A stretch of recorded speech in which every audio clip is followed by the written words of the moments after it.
और इस वक्त एक और बड़ी खबर अयोध्या से। अयोध्या में बन रहे भव्य राम मंदिर को लेकर और रामलला की प्राण प्रतिष्ठा को लेकर विवादास्पद बयान और भड़काऊ बयानबाजी का दौर थमता दिखाई नहीं दे रहा। ओवैसी और शफीकुर रहमान वर्ग के बाद अब all India United democratic front के अध्यक्ष बदरुद्दीन अजमल ने अयोध्या को लेकर भड़काऊ बयानबाजी की है। एक रैली को संबोधित करते हुए अजमल ने कहा कि मुसलमान 20 से 26 जनवरी के बीच घर पर ही रहें और रामलला की प्राण प्रतिष्ठा के दौरान ट्रेन से यात्रा करने से बचे। इसके साथ ही अजमल ने बीजेपी को मुसलमानों का दुश्मन बता दिया, जिसे लेकर अब बखेड़ा खड़ा हो गया है। बीजेपी ने बदरुद्दीन अजमल के इस बयान पर कड़ी आपत्ति जाहिर की है।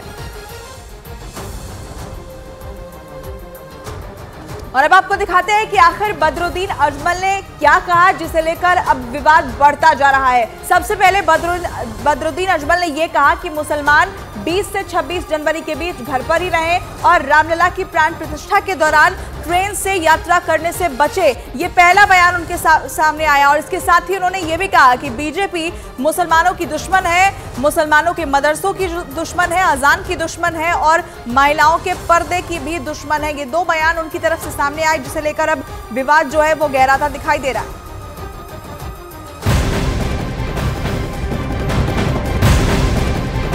हालांकि बदरुद्दीन अजमल के इस बयान पर बीजेपी ने कड़ी आपत्ति जाहिर की है। केंद्रीय मंत्री गिरिराज सिंह ने कहा कि बीजेपी मुसलमानों से नफरत नहीं करती।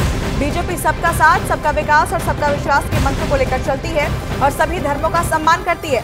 गिरिराज सिंह ने कहा कि अयोध्या मामले में मुस्लिम पक्ष की तरफ से केस दायर करने वाले इकबाल अंसारी को भी राम मंदिर के उद्घाटन में बुलाया गया है और वो भी प्रार्थना में हिस्सा लेंगे। गिरिराज सिंह ने यह भी कहा कि बदरुद्दीन अजमल और ओवैसी जैसे लोग समाज में जहर घोलने का काम कर रहे हैं और साथ ही सामाजिक समरसता पर आघात भी कर रहे हैं। बदरुद्दीन अजमल को भले नफरत हो बीजेपी से, बीजेपी मुसलमान से नफरत नहीं करती। और आपने देखा होगा वो मुसलमानों को डराएं, धमकाएं, उनमें भ्रम पैदा करें, लेकिन इकबाल अंसारी जो राम जन्मभूमि के पिटिशनर थे, उनके पिताजी, वो जा रहे हैं और पूजा में भी सम्मिलित होंगे। बदरुद्दीन अजमल जैसे लोग ही समाज के लिए, ओवैसी जैसे लोग, बदरुद्दीन अजमल जैसे लोग जो समाज में नफरत फैलाने का केवल काम करते हैं। भारतीय जनता पार्टी सर्वधर्म में भरोसा रखती है, सर्वधर्म का सम्मान करती है। और भड़काऊ बयानबाजी से अलग राम मंदिर में रामलला की प्राण प्रतिष्ठा कार्यक्रम में आमंत्रण को लेकर अलग ही बहस छिड़ी हुई है। कांग्रेस नेताओं का एक दल रामलला की प्राण प्रतिष्ठा से पहले 15 तारीख को अयोध्या जाने वाला है। कांग्रेस नेता सलमान खुर्शीद का कहना है कि भगवान किसी समुदाय विशेष के नहीं होते हैं, जब जिसकी आस्था होगी वो तब जाएगा। दूसरी तरफ अखिलेश यादव का कहना है कि प्राण प्रतिष्ठा कार्यक्रम का न्योता बीजेपी बांट रही है, लेकिन बीजेपी ये तय नहीं करेगी कि कौन अयोध्या जाएगा और कौन नहीं। वहीं इस बीच जेडीयू नेता केसी त्यागी ने भी आमंत्रण को लेकर सवाल खड़े किए।